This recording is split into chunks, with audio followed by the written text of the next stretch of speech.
Two very special guests joining me right now here in the Hamilton Life studios. First, from the Escarpment Blues Society, President Ken Wallace, and inductee, singer-songwriter, and I have to say this is a great privilege and honor, Mr. Harrison Kennedy, of course, acclaimed Canadian blues and soul artist, is being honored with one of the region's highest musical distinctions. The Escarpment Blues Society has announced Kennedy, Harrison, I should say, will be inducted into its Hall of Fame starting November 25th. So, gentlemen, first off, thank you both for being here. Thanks for having us. Great to be here. Thank you so much.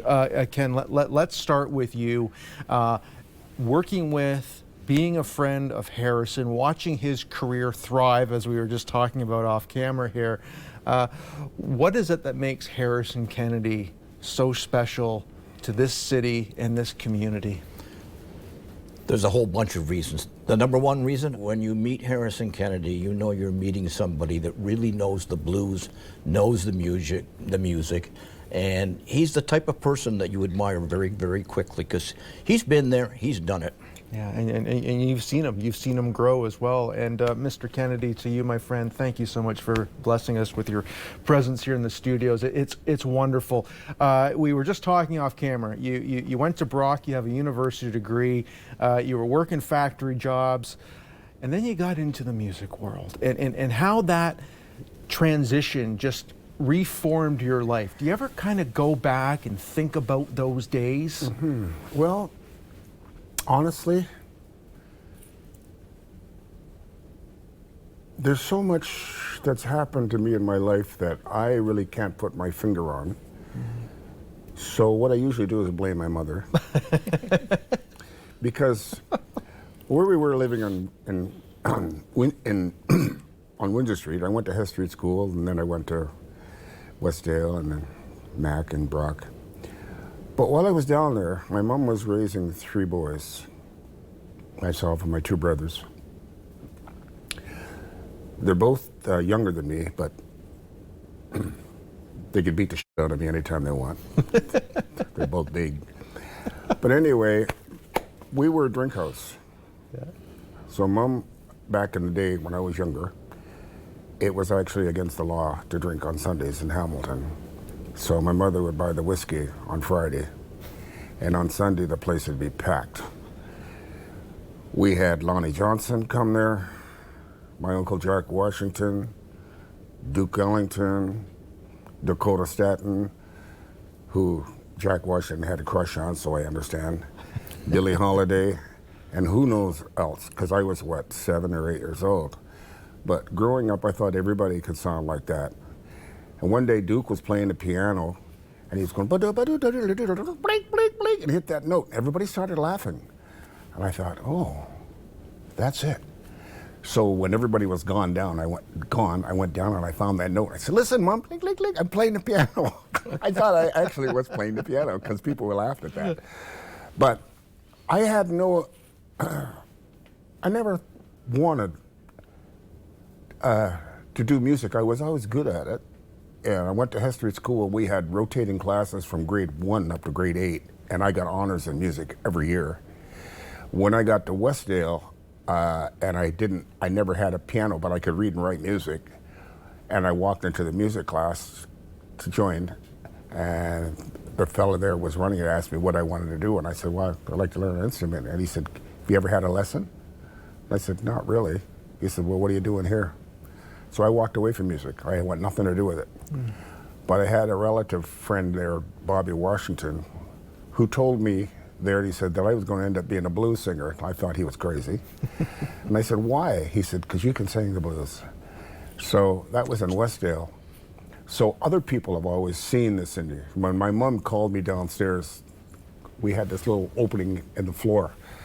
Harrison, come down here. And I'm in bed, it's like 1 o'clock. So I come down, what is it, Mom? She said, sing me that song. I said, what song? I didn't know any songs. I'm 7 or 8. And I said, but I had a kind of an innate fear of my mother. When she was asking me something, I figured I better do something. And over here was a fellow who I called my uncle. His name was Clifford Thompson. He was Mohawk. I loved this man. And I looked at him, and believe it or not, I remember exactly what I said and what I sang. I said, There's Uncle Clifford, he's sitting on the couch. He don't know that his cigarette's gone out, 'cause his ashes are all over the floor. And everybody went crazy. I got a handful of quarters. My mother says, "Okay, son, go to bed." That was my first song. And perhaps that was the hook, you know. Yeah. But I never wanted to. I wanted to make some money. So when I went to Westdale High School, it had 3 levels there. You had the general, commercial, and the workshops kind of thing. Yeah. I went into the commercial class. When I had my first class, they were all girls. I couldn't breathe. They were all wearing, I thought, Jesus, everybody, you know, the girls all had perfume on. And I'm sitting in a class. Mr. Bodkin walks in and he looks at me and he says, "Okay, did you put those spittoon up there on the ceiling?" I said, "That's it, I'm done." I got up and I walked out. Colonel McQueen was there. Yeah. I was also a private in the RHLI. Later on, I got sent to Camp Borden with a special militia trained personnel because of something they saw in me, which that became CSIS after. So I went down to Colonel McQueen. I said, "Colonel McQueen," I said, "Sir," I said, "I have to get out of that class." He said, "What is it, there?" I said, "I'm standing at attention," because I knew he was the colonel, and my uncle told me about him in that he was the head of supplies for Canadian Army. And I said, I'm in a class. I said, "Commercial class." I said, "I can't." He said, "Well, why did you go?" I said, "Because I want to learn about business." He said, "You want to learn about business? Well, what is it you're looking at now?" I said, "I think I want to go and learn how to run a lathe and machine shop and fix a car, stuff like that." He said, "Done." And there you go. And that was it, man. And so, you know, but I've always had I don't know, I guess I have an open mind, you know. Well, I think nowadays, back then, and of course nowadays, you have to. It was there for you. It was there for you. It's not there now.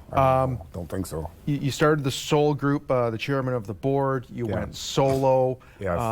Back in 2022, Thanks for Tomorrow. You had a very well-received disc there. I got no offers of any jobs in Canada. I never played. I got that, and it broke my heart because the response to it was phenomenal.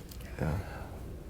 But I never got asked to play one festival in this country. Isn't that a shame? Yeah. Not Isn't one. that a shame? I was playing in Europe a lot, of course, because I had something ongoing over there, but I would have gladly Of course you worked would. in my own country. Yeah, no, I have no doubt about that. You know, I had Ruthie Foster on there, and you know, some just fantastic, the best players in Canada. Yeah. You know, on it, and Jesse and I wrote some songs, and that it just broke my heart. So Ken, hopefully maybe this gives Harrison a little bit something to fall back on, being nominated and being accepted into this wonderful category here. Talk to us about the Escarpment Blues Society and kind of what it means to music and to the individuals that are there. Well, it's been formed for about 3 or 4 years now, and we're basically a non-profit organization that is operating in the Hamilton Escarpment vicinity in order to help promote the blues and roots and support musicians and venues as well. So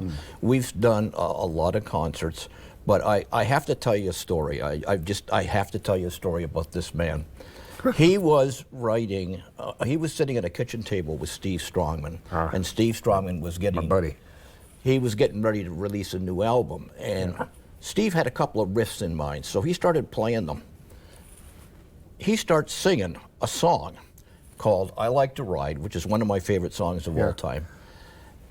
And he went through the whole song, and Steve said to him afterwards, he says, "I've never heard that before. Where did you get that from?"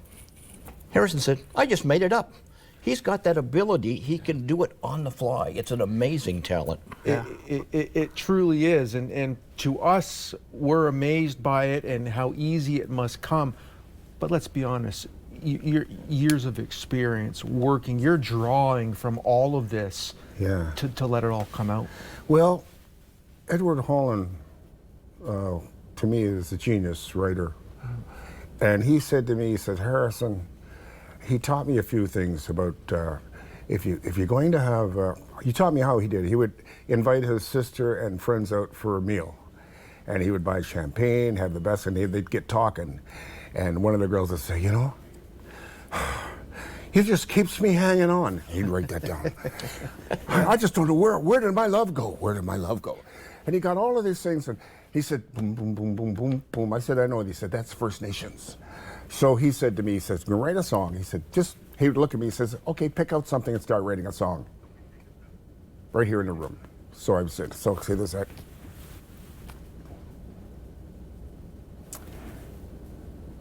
Just a glass of water. That's tight. Yeah. It was sitting all by yourself. There was no one else around. All alone. Nobody wanted to take it home. I felt just like that glass of water. Wondering why no one drinks. My love is coming down. I don't know what people think. I feel like that glass of water. Kind of thing. Just like that. There you go. Yeah. Star of the show all of a sudden. Amazing. To you, my friend, on all your successes to this point and to come, and of course to the Escarpment Blues Society and being honored love there. these guys, man. Congratulations to you. And Ken, thanks for coming in. Your years at Mohawk and in the broadcasting Amazing. program and everything you've done for so many young people throughout his work ethic this is city. Remarkable. So Can I thank you. just add one thing? Yes, one quick. November 25th. Yes. Is the induction at November the Ancaster 25th? Memorial Arts Come Center. on down. Come and get some. I got nothing more to say. Paul Kopka when we come back, guys. All right, So man. much. Thank you. Thank you so much.